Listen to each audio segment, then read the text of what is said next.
Alrighty, well, a very, very happy Monday, and welcome to another episode of the TNC Sports Talk.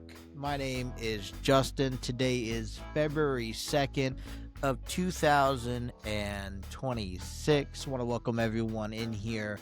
I do want to apologize for my absent last week. Boy, where do I begin?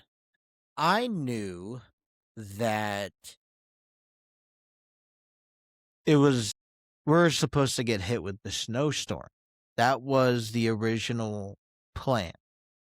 My wife was off Monday and Tuesday. We were going to hang out. So I know that depending on weather, Monday and Tuesday's episode was going to be questionable. But then we got a message from our son's daycare on Friday. This was last Friday, not this past one with the previous one, that warned us about kids having the flu throughout the week, just to keep an eye on your child. So, our son, he just seemed a bit, he seemed to have a cough, maybe a running nose, no fever, nothing that really warranted that he had a flu, maybe a cold at best. And we were giving him home remedies and things went well. Well, I think it was Saturday, if not Sunday, and my wife was starting to not feel so great. And we're like, oh boy, well, it was passed along. And then I started not feeling so great. I did my podcast Monday night for Enlightened Studios. You could check them out on their social media and audio platforms called Light in the City, where I do a weekly podcast providing news and current events going on in the area. Well, I did I was able to do that. I was supposed to do it Sunday. I didn't do it until Monday. And I ended up I was able to get that done, but I knew I wasn't feeling so great. I woke up Tuesday. I had a meeting in the morning. It was on a Zoom. And so I did that. And I'm just like, man, I'm telling you, I'm not feeling so well. I'm cold. I'm hot and cold at the same time. I'm coughing. My allergies are flaring up.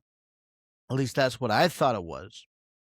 Well, it turns out, after the meeting in the morning, I went back to bed, and from probably Tuesday through, I'm going to say, let's say Thursday at least, if not Friday, I was knocked out. I was in bed. I was not responsive to much of anything. I was just, it hit me hard and it hit me good. Thank goodness I wasn't throwing up. My wife was. I was hot and I was cold. This cough that just never seems to get out of the way. And there's just no way that I was going to be capable of doing any shows last week and just do anything. I wasn't even going to try. And I'm like, I hate it. I hate it the most. I hate missing a day, missing an episode, because I know what it does for a show like this. I know what it does for a channel like this, a channel that tries to grow. I didn't have the energy to post anything, even to say, hey, look, I'm sorry, this is what's going on. Please forgive me. I'll be back as soon as I can. I didn't have the energy. I didn't have the aspiration just to go behind the computer. I barely made it through the meeting on Tuesday. And so I really felt sick, and it hit me hard, which sucked. Now, I think there wasn't really a whole lot of sports that, gave me 5 days. I know the Royal Rumble was, came up last weekend. We could have talked a little bit about that. The Bill Belichick news not being inducted into the Football Hall of Fame, which we'll talk about today. But honestly, I was really not feeling. I mean, we didn't go to church yesterday.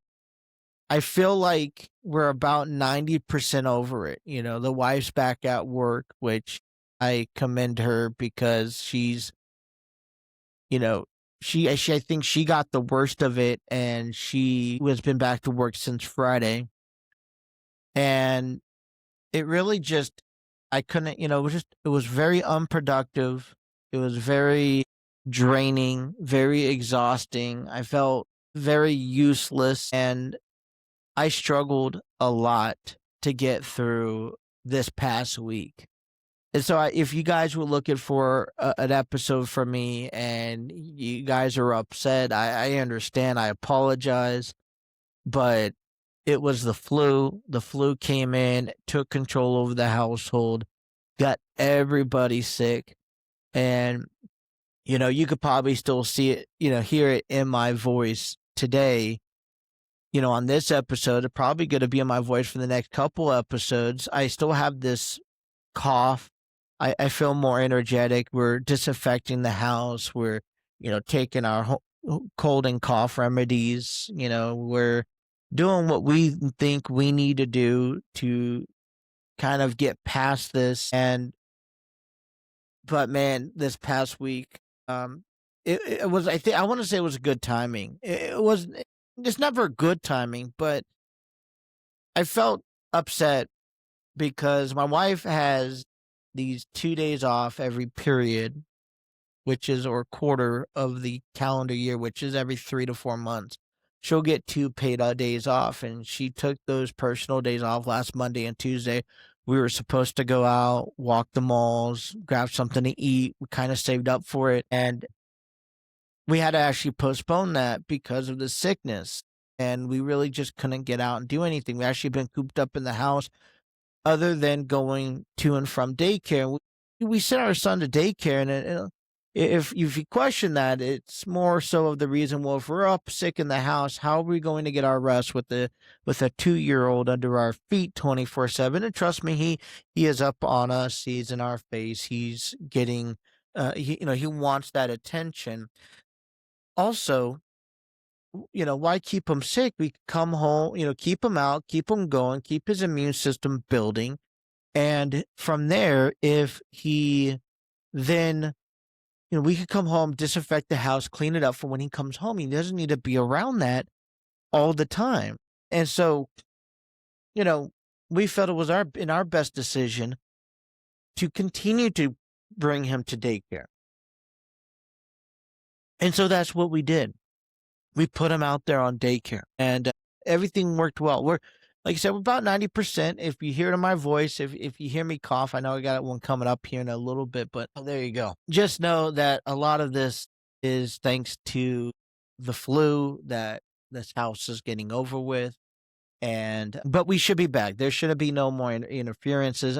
It's also been very cold out here. We got snowed in on Sunday, Monday, Tuesday. I'm going to say that snow's kind of been around since then. Still on our roofs, still on there on the grass. It's been cold. It's matched that energy.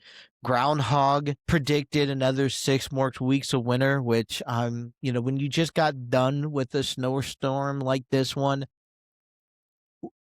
we want to, I'm sorry but to say, but we want to shoot that groundhog because we're like, no more. We got 7 days until pitchers and catchers report for spring training. We don't want no more winter.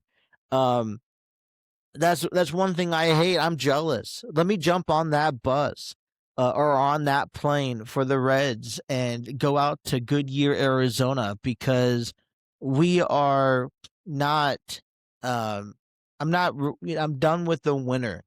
I'm ready for the spring. I'm ready to talk some baseball with you guys. So, it's just, we're still supposed to get another couple snow flurries. I took, walked my son down the stairs to get in the car to go to daycare this morning, and there were snow flurries out there, and he was just wanting to play in it, which was, it's great, but it's too cold. It's supposed to get colder again, and then it's like another 2 more weeks before we're supposed to see a a 40-degree day, and I'm like, I'm not looking forward to it. I'm not ready for it. So, man, that's what my journey has been for the past week, and I tell you, yeah, I hate missing out. We have a lot to cover. Today's episode, we're just gonna recap the Royal Rumble mainly.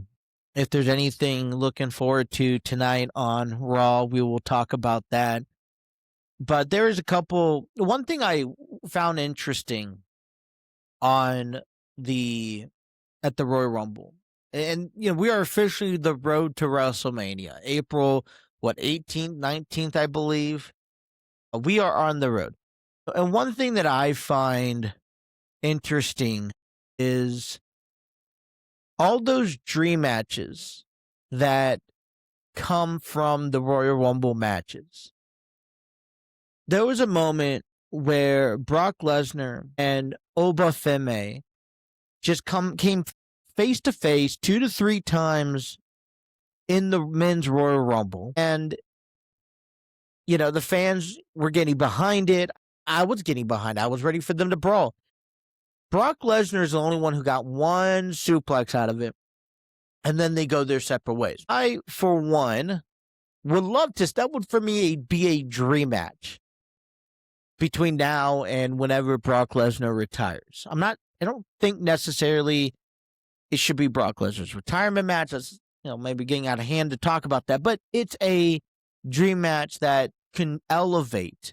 If anyone needs elevation right now, making their debut in the WWE under this platform, under this, coming to face with Brock Lesnar, who's the beast incarnate,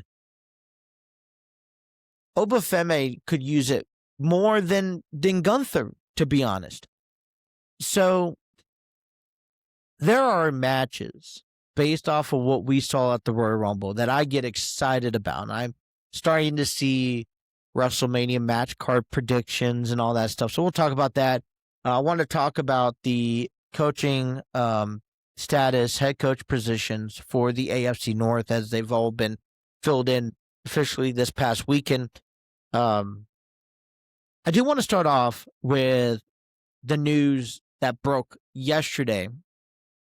It's not no blockbuster news, in my opinion, but it had to do with the Cincinnati Reds, which I think is a huge step, as they have officially re-signed third baseman Eugenio Suarez to a 1-year, $15 million deal to play for their organization. And it's as simple as this. The Reds needed a power hitting at bat, and they got a power hitting at bat. Do I think Suarez is worth $15 million? Not necessarily. But for putting up 49 home runs last season and playing for 2 teams, which one of them went to the American League Championship Series, he's not your number 1 top free agent. He's not your number 1 top third baseman on the free agent market, but he's he has done enough last season to earn where he stands at. And I'm glad that the Reds finally picked him up, or at least paid the player for what they're capable of putting on their field. Now, for anyone who's lived under the rock, the Reds had possession of Suarez for several years, from I want to say 15 to 2021. His batting average dropped under 200 for a couple of seasons at the end of his run with the Reds. He was traded to Seattle during spring training of 2022 with Jesse Winker to pick up just some younger guys like Brandon Williamson and Justin Dunn, and plays 2 seasons for the Mariners. Got traded to the Arizona Diamondbacks in 2024, had an all-star, campaign last season, got traded at the deadline back to Seattle, and was on the free agent market this year. Well, the Reds, with 7 days before spring training, we are quite desperate, to be honest, for a power hitting guy. And we followed through. We're able to pick up Suarez on a 1-year deal. And, my intentions right now is it doesn't necessarily impress me. It doesn't surprise me, but it does enough to me to say, good job, Reds. You did something. Let's face it, this isn't a Kyle Schwarber deal. This isn't a Kyle Tucker deal or a Cody Bellinger deal. This is kind of almost, you would say, play the safe card in bringing back a talent that was once on the Reds.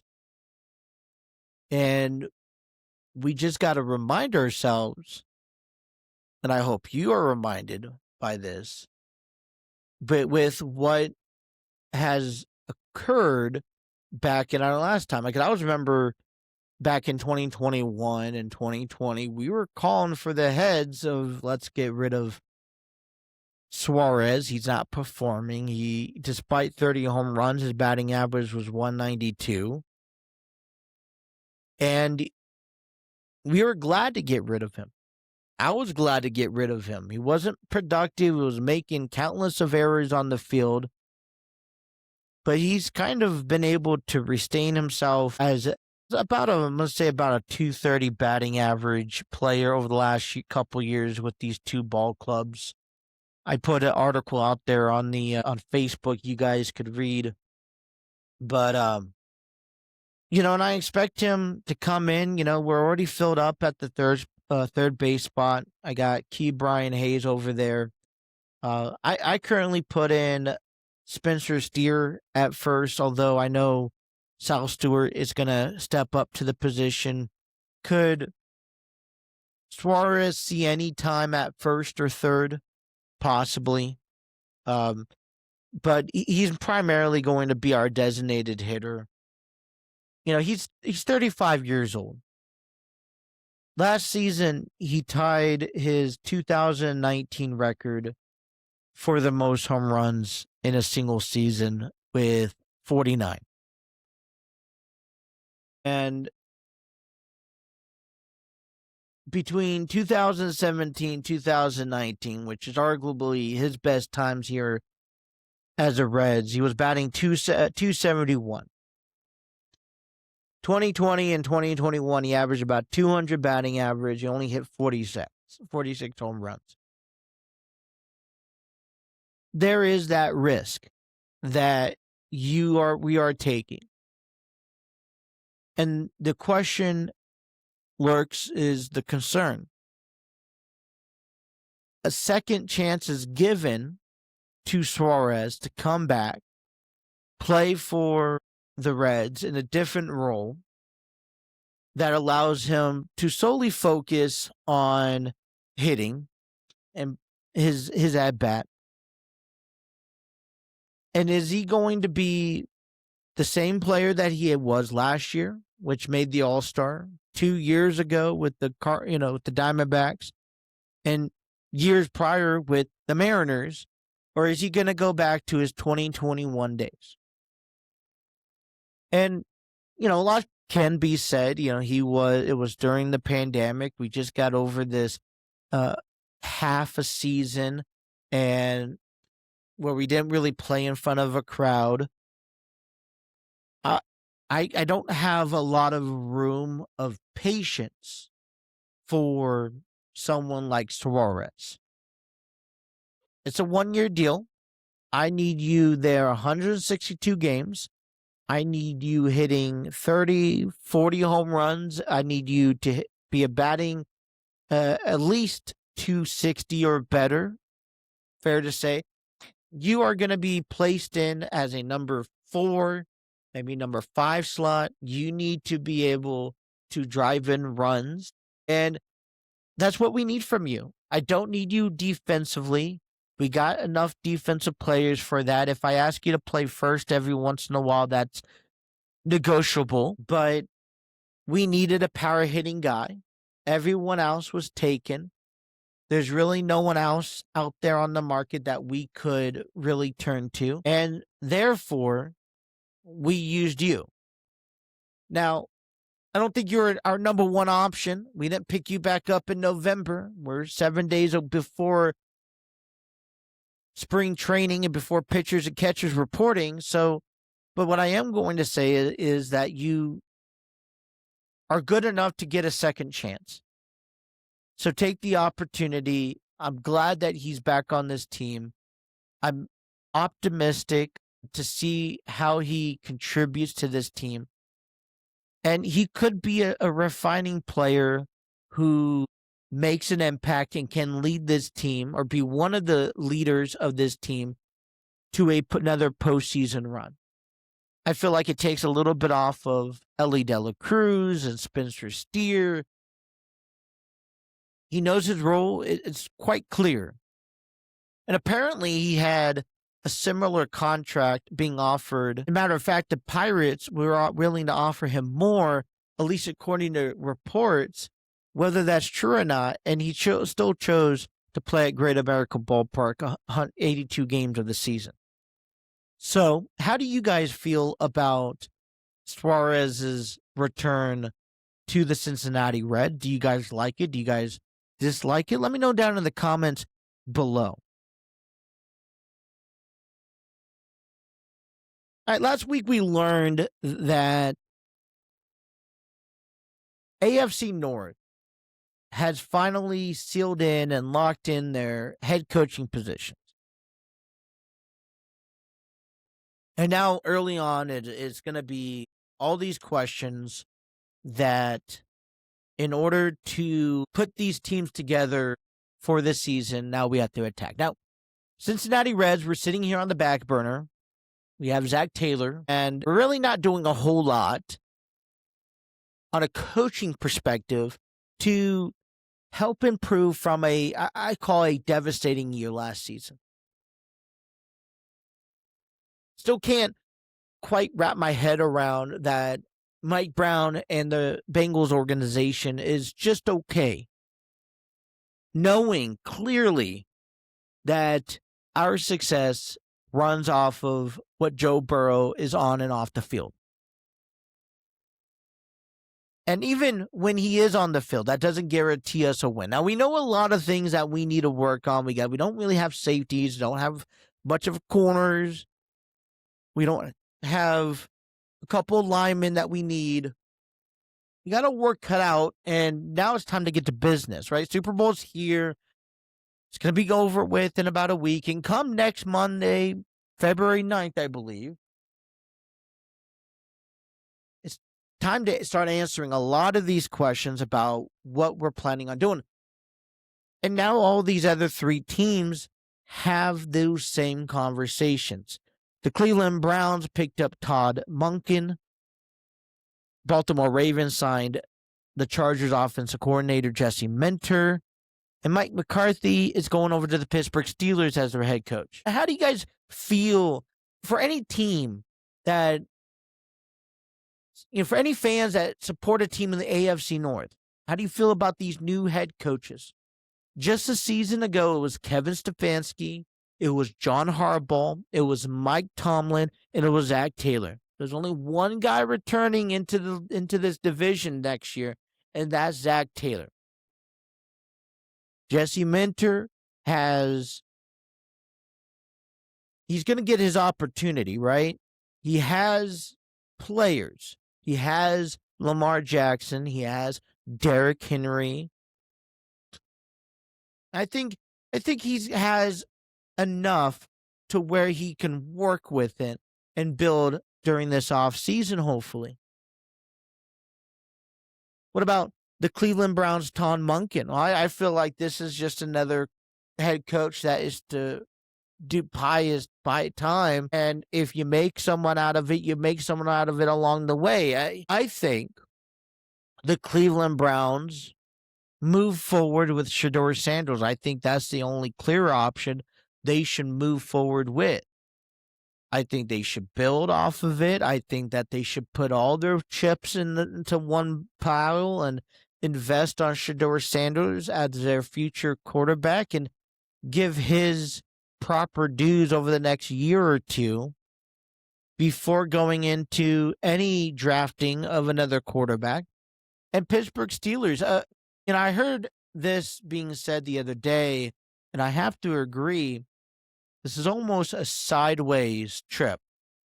This is always, with Mike McCarthy from Mike Tomlin. This doesn't really help improve this team.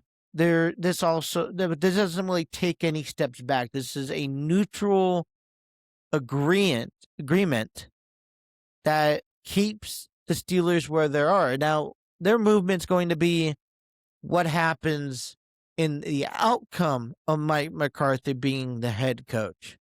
Sure, Mike McCarthy can win games. Mike McCarthy can take a team to a playoff, but he can't go beyond a playoff win, just like Mike Tomlin in recent years. And I was also listening to something the other day, which also made a lot of good points in this, is that this is a change in the generation of fan bases. In order to listen to fan base and what they want, you got to understand who they are. And they are fans that want to win now. They don't want to wait 7 to 10 years to win a Super Bowl. They want to win now. This goes back around to the statement I made a couple weeks ago where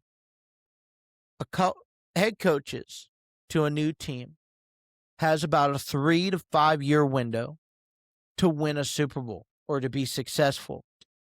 Usually, if they're not there by that end of that run, it's either move on, but anything afterward that it's a rarity to find success in that division or with that organization. So the clock is ticking, right? To Todd Monken, to Mike McCarthy, to Jesse Minter. These guys got 3 to 5 years. They got that fresh look. And if you just look at those three teams alone, who really has the most complete team that has the best advantage to having success out of, you have to go back around to the Baltimore Ravens, no? I'm just looking at the three teams that all hire new head coaches this past week. Jesse Minter has a established quarterback. He has a solid offense, and I say, yeah, the defense could use some work, but they're not too far off, no? When you look at Mike McCarthy, the number one question is, well, who's your quarterback? Maybe you bring in Aaron Rodgers for another year, maybe you don't. The point to be made is that regardless of what you do, eventually you're going to have to find yourself a quarterback. Now, Pittsburgh may be a defensive team. They may win games defensively. They're still going to have to build around an offense in order to back up their defense. So maybe they come in second place. There's just not enough for Shedeur Sanders and Todd Monken. And maybe there's just not enough to see out of Todd Monken to really have some sort of influence. It's been week in and week out where we've heard coaches reject an opportunity to head coach the Cleveland Browns. I don't know what it is. It must be toxic because people are running faster than they came in when it comes down to Cleveland and their head coaching position. But now the line is set, which is the most important thing. And that is to focus now. We got our head coaches out of the way. Who needs a new quarterback? That'll be decided coming up at the draft. And how can we now get ready with the team we have to prepare for next year? And if you look at it today, because there's not a single team in the AFC North that is in the Super Bowl this Sunday, who is the dangerous team? Who has the better chance of winning a division and possibly going far in the playoffs. Does a Jesse Minter with Baltimore, does a Mike McCarthy with the Steelers impact their teams significantly enough to boost themselves, or does the Bengals still fit in that picture? And I really don't see too much behind the coaches because you got to leave it out there on the field. I see the Ravens still up there in the category. I think depending on what Steelers do will depend on the outcome. But I see the Bengals right there with a healthy Joe Burrow. And then Mike McCarthy comes in third. Probably an interesting race. And then the Browns coming in last. So what do you guys think?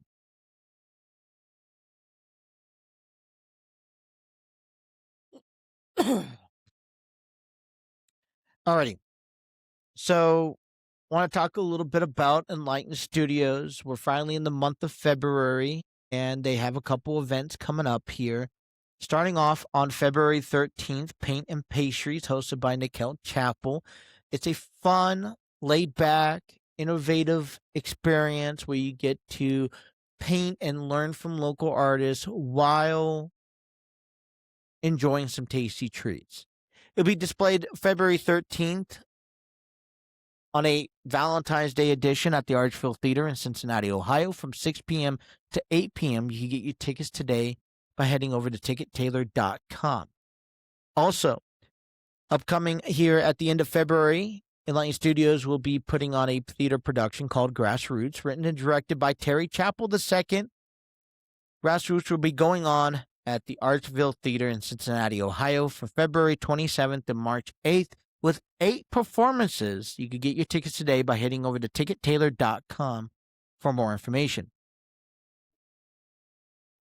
It is also Black History Month, and I posted an article on social media yesterday, and it will be something that we will be visiting at the beginning of every week, heading into throughout the month of February. Well, Black History Month is an annual celebration of achievements made by Black Americans and a time to reflect on the central roles of African Americans in U.S. history. Began as a Negro History Week in 1926 by historian Carter G. Woodson, who celebrated Black contributions, becoming an official month-long observance in the U.S. in 1976. It's celebrated in February to honor figures like Abraham Lincoln and Frederick Douglass. Black History Month is celebrated globally in different months, as the UK and Ireland celebrates it in October, featuring yearly themes and highlighting milestones from guys like Jackie Robinson to Tuskegee Airmen. In sports, we honor trailblazers who broke racial barriers and dominated their fields. Jackie Robinson for baseball, Kenny Washington for football, Willie O'Ree for NHL, and Althea Gibson in tennis. It celebrates pioneers like Muhammad Ali, Jesse Owens, and Serena Williams, while highlighting the ongoing fight of equality and representation. Every Sunday in the month of February, we will be visiting one of those legends, and we recognize their accomplishments and impact in the sports world. Today, we honor NHL star Willie O'Ree as the first Black player in NHL.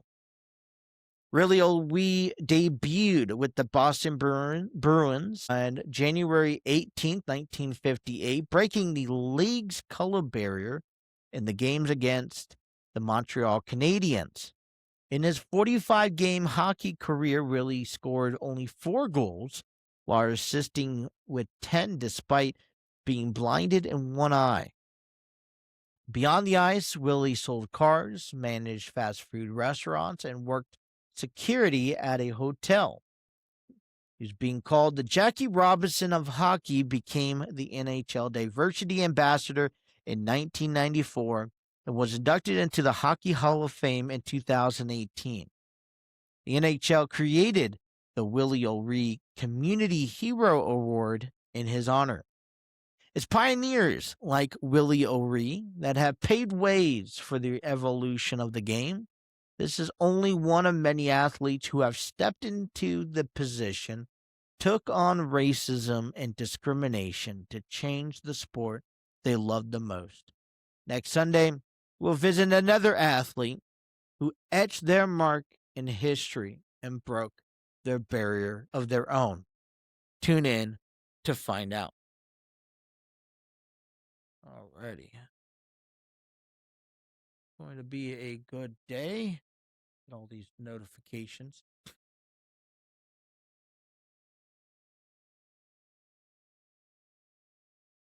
All right, before we get into wrestling, I do want to talk and give you my take on the Bill Belichick situation. I know I'm late to the party. I've been out sick last week. Please give me a little bit of relief, as there is a lot to be said about this.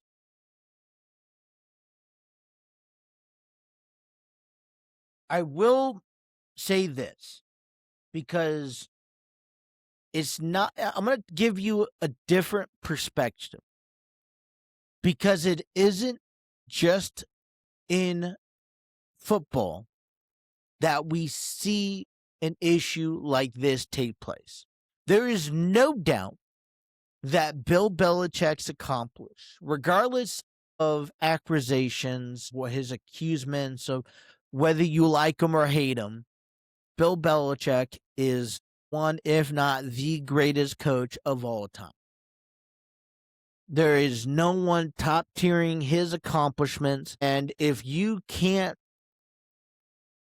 see that and acknowledge him for what he has been capable of doing, then there is a true issue. And it defines across all the sports how players, coaches, and owners and whatnot should be viewed in order to be in the Hall of Fame.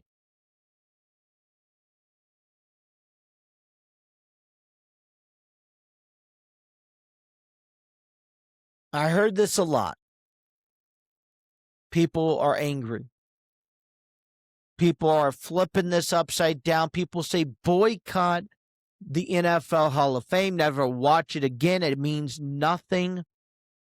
And so be it.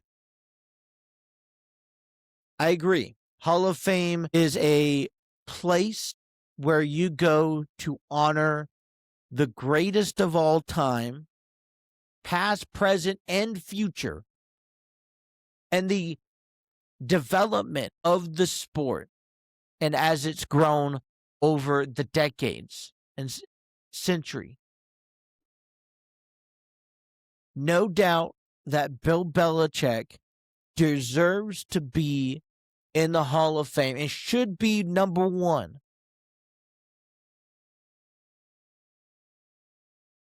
What he was capable of doing with the New England Patriots over his tenure with the organization doesn't match anyone else out there. And if you can't put him in as number one, you have to break down what is the meaning, or how do you qualify to be a Hall of Famer? But the same question, because his hands aren't clean, and we don't need to go too deep into that, but the same question needs to be said and asked, but everyone else. How do you view someone being in the Hall of Fame?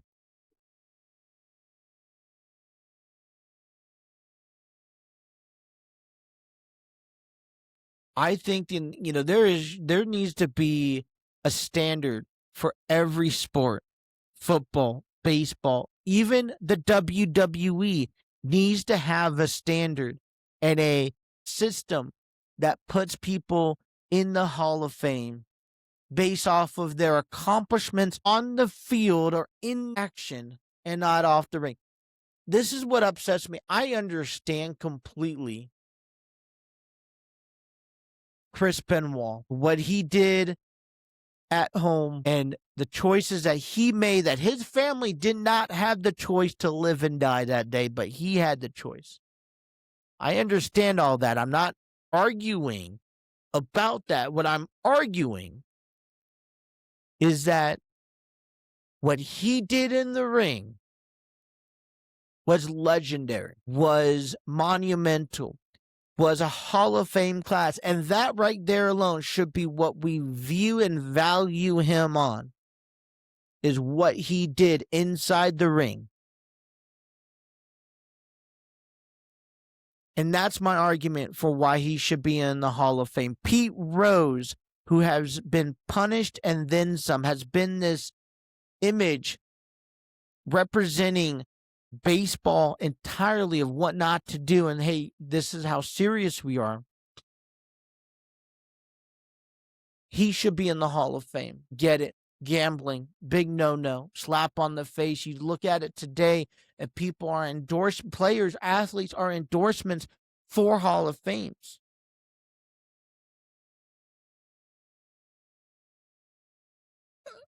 My thing is,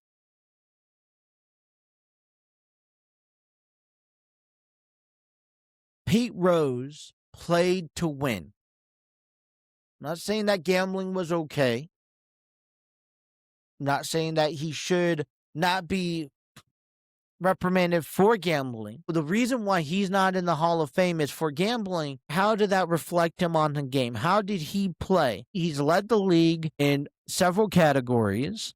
He is what people still view as of this is how you play the game of baseball. He is one of the pioneers that when you think of baseball and you think of people you should watch and take a lesson from, you look at Pete Rose. So if you want to sit here and not put Belichick in because he was part of Deflategate or whatever scandals that you think he was a part of, so be it. But overall, Hall of Fames, no matter what sport you're in, is a reflection and a celebration and a honorary moment of a time where you left on history of the sport.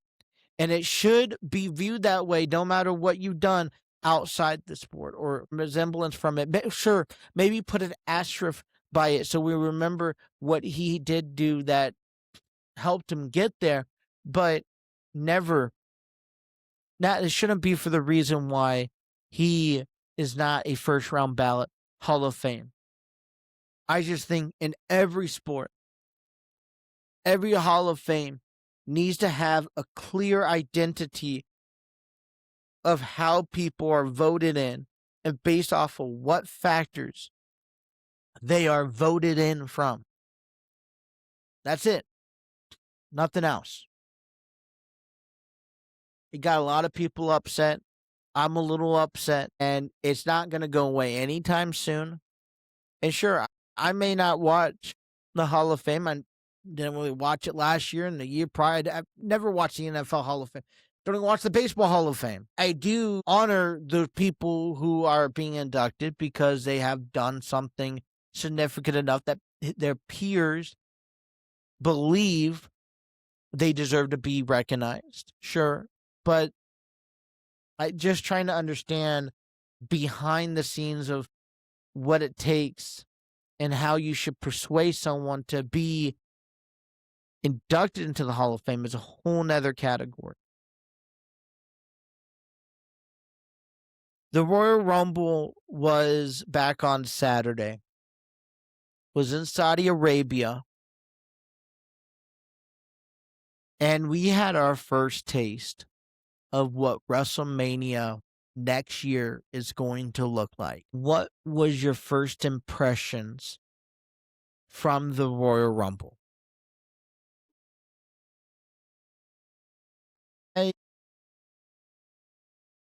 I had to look at this in a different perspective because, yes, you did see a lot of empty seats. I think they only announced 25,000 people. at the Rumble. This, let me remind you, is at Saudi Arabia. And at the end of the day, they're all spread out. So you felt like you did see a lot of empty seats. Wasn't really well perceived. And the first image I'm thinking to myself is, man, what a disappointment this turnout was. Well, let's remind you, they're in Saudi Arabia. They are in Riyadh. It's very selective.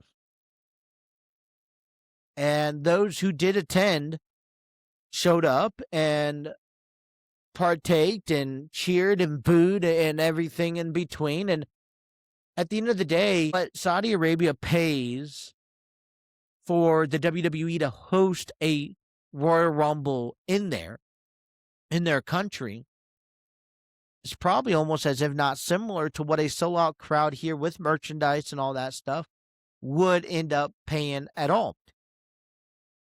I don't know what the details of this contract concludes. This has been going on for years, right? And for almost over a decade, I believe now. And they signed a deal. They know they're going to make money off of it. And I can only imagine this deal at some point did include a Royal Rumble, probably a Survivor Series, a SummerSlam, or even a WrestleMania, which we will see next year. But at the end of the day, if that's what business asks for, you got to. I feel like it's a catch-22 because it came off a little bit. It didn't come off as the same experience as I've had in years past, granted, but we're not under the same circumstances as things were last year. We were not in the same arenas, in the same country, or in the same states as it were in years prior. And you got to take that into consideration. And in Saudi Arabia, they're not going to have, fans from top to bottom, left and right. And you got to be able to still go out there and put on a good show. It was a very, Royal Rumbles are meant to be simple. 4 matches during the PLE. You have the Women's Royal Rumble, Men's Royal Rumble. You have the Gunther versus AJ Styles. If AJ Styles loses, he retired match, and then the WWE Championship match, Drew McIntyre versus Sami Zayn. So let's kind of just get right down to business. Drew McIntyre, Sami Zayn, very similar match compared to Gunther and AJ Styles, in my opinion. We're not taking the title off of Drew McIntyre. We know that Sami Zayn is a, fan favorite in Riyadh. And that's kind of the only purpose. Sami Zayn also does a very good job at selling injuries, and he makes Drew McIntyre look like he's destructive, and he has destroyed everybody in the past. It's just my opinion. Sami Zayn really sells injuries. It really looks like his body's being destroyed. I don't know what it is. Really like it, though. Drew McIntyre retains the WWE Championship. Gunther beats AJ Styles, puts him in a submission, a long fought hard submission, at which AJ Styles ends up passing out, and the referee was forced to stop the match, declaring Gunther the winner. This means that AJ Styles loses, and he is forced to retire from the WWE. Let me specifically say from the WWE. The Liv Morgan wins the Women's Royal Rumble, not Money in the Bank. What am I talking about here? And she ended up beating Tiffany Stratton and Sol Ruca, which all 3 women took the final moments on the curtain on the outside of the ring, and Sol Ruca kind of got caught trying to do the soul catch, and she ends up getting eliminated by Tiffany Stratton, and Liv Morgan eliminates Tiffany Stratton to win, and she will now go on to WrestleMania to face a champion of her choosings. And Roman Reigns wins the men's Royal Rumble match, eliminated Gunther, and he will go on to WrestleMania to face a person of their choosing. Now, I don't know what happened, but the moment I saw Gunther enter in the Royal Rumble, I felt that he was going to win. He just retired AJ Styles. He's going to go win. I don't know the severity, and I'm interested in learning the severity, but it looked like to me that Gunther had a knee injury that probably ended up costing him the Royal Rumble match.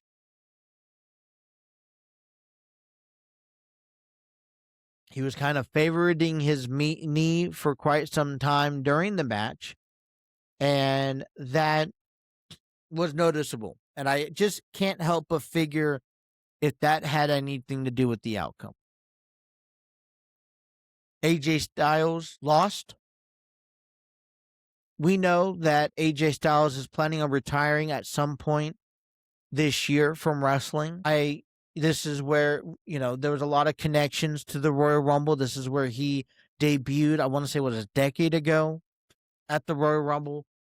This is where he ends up having his last match, more likely. He didn't officially, remove his shoes or his boots or his gloves and place them in the center of the ring, which only can mean maybe this is his last match in the WWE. Maybe he now goes on to TNA, where it all started for him, and finish his career off there. That could be a possibility.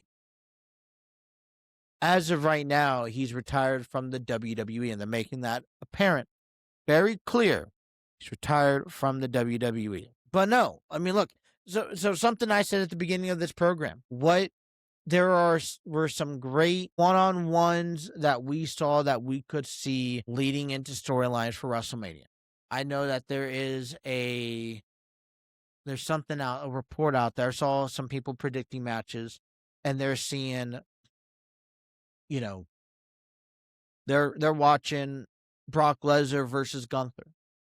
Well, you had me fooled on Saturday because I saw Brock Lesnar and Obafemi.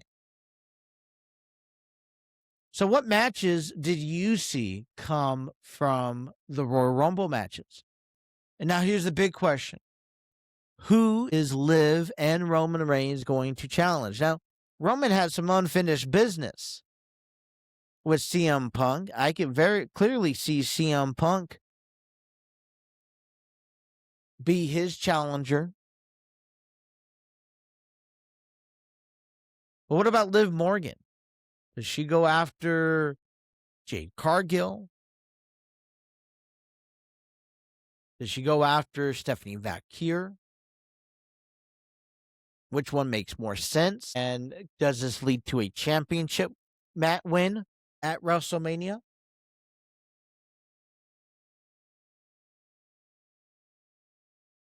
But just like Survivor Series, we saw another mystery man. Braun Breaker was the number 2 entrance. Saw about that early on, and Paul Heyman wasn't happy about it. And this man in a black mask, wearing all black, comes out and attacks Braun Breaker, tosses him in the ring. Obafemi eliminates him, and then this person curb stomps Braun Breaker. So, speculations, I have names like Grayson Waller. I have names like Seth Rollins, who could be a potential client. I would like to see this kind of come back around, right? A Seth Rollins versus Braun Breaker at WrestleMania. But is Seth Rollins at the point of his recovery where he's capable of returning? I just saw him, I think, on Friday on ESPN. Was that pre-recorded? He traveled quite quickly to Saudi Arabia for this moment, if that's the case.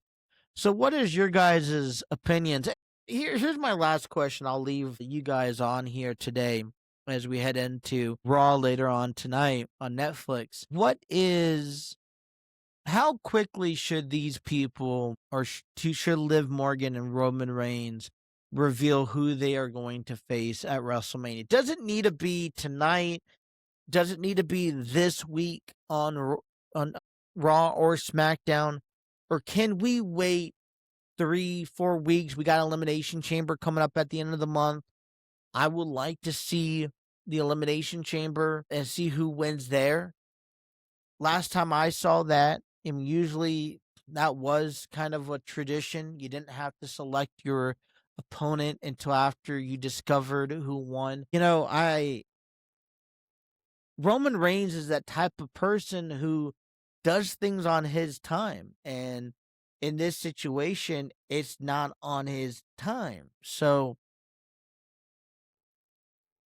could we see Roman Reigns wait? Or does he immediately go and selects a guy like CM Punk, knowing that, hey, now I got 2.5 months to sit here and just twiddle my thumbs, waiting for this moment to recapture the World Heavyweight Championship.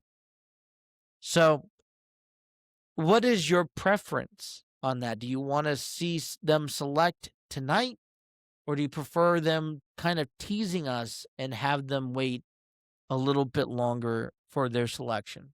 That is all the time I have for you guys today. I want to thank everyone for tuning in. I appreciate everyone's support and being back. Like I said, being out sick last week was not fun. Be sure to follow us on our social media platforms: Facebook, Instagram, Twitter, TikTok, and stay up to date with all of our news, articles, and videos. Be sure to like, share, and subscribe today's episode. Be sure to follow us on our audio platforms. You can take us on our road with you, in the car, at work, in the gym, and be sure you don't miss a single episode. We will be back again tomorrow. We'll start getting ready for the Super Bowl 60 at Santa Clara as the Seahawks get ready to take on the New England Patriots in a Super Bowl rematch. But until then, you guys stay safe, stay dry, stay warm, and we will see you tomorrow. Take care. Have a good night.